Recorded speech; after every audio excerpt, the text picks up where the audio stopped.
Hi అండి, అందరికి నమస్కారం అండి.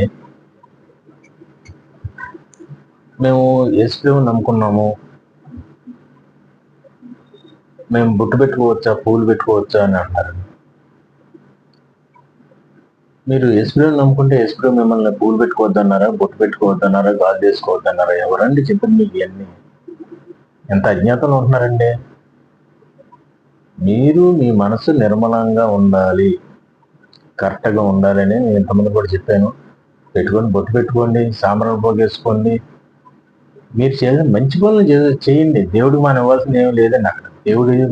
దేవుడిని మనం మనకి ఇవ్వాల్సింది ఏమి లేదు అక్కడ. లేదా మీరు దేవుడికి ఇవ్వాల్సింది ఏమి లేదు అక్కడ. దేవుడు దగ్గర మెప్పు పొందాలంటే మనం పైకి పోయినప్పుడు ఎరే భూమి మీద ఏం పీకారంటే మనం ఏం చెప్తామండి? ఆడిని మోసం చేసి ఏం మోసం చెప్తామా? నేను నిజాయితీగా బతికాను, నేను ఎవరు దోహం చేయలేను, నాకు చేతనైన హెల్ప్ 10 మంది చేశాను చెప్పుకోవాలి.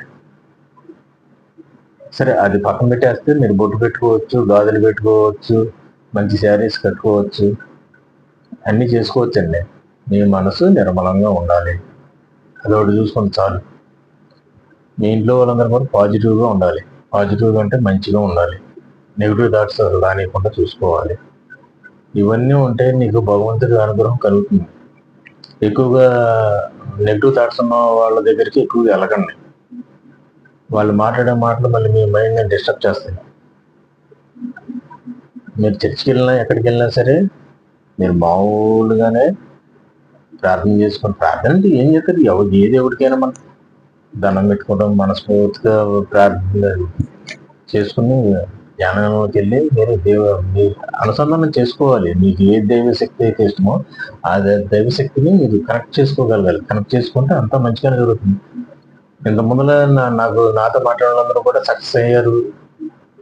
ఏమంటే మేము ఎంతోమంది చర్చికి వెళ్ళాం, పాస్టర్లతో మాట్లాడాం, కానీ మేము పూలు పెట్టుకుంటున్నాం, అన్నీ పెట్టుకున్నాం, ఇది అన్ని ప్రసాదాలు తింటున్నాం, మాకేం కాలేదు కాదు. మంచి మంచి జరుగుతుందండి మాకు. మేము చెడు జోలికి ఎక్కడికి వెళ్తలేదు, చెడు పనులు చేయలేదు. మేము అన్ని అన్నవాళ్ళు నాకు ఫోన్ చేసి చెప్పిన వాళ్ళు ఉన్నారు. నేను మంచి మార్గాలు చెప్తానండి, చెడు మార్గాలు చెప్పను. కానీ అది మీరు అమలు చేయడంలో మీ మీ మీ ఇదిలో ఉంటుంది.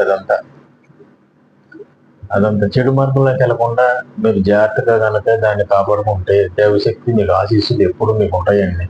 అది 100% అవుతుంది, అది తీరుతుంది. మీ మనసు నిర్మలంగా ఉండాలి, ఎవరికి హాని చేయకూడదు. నేను చెప్పింది నెగిటివ్ దర్శనం కాకుండా ఎప్పుడు ఉండండి, మీ పని మీరు చేసుకోండి.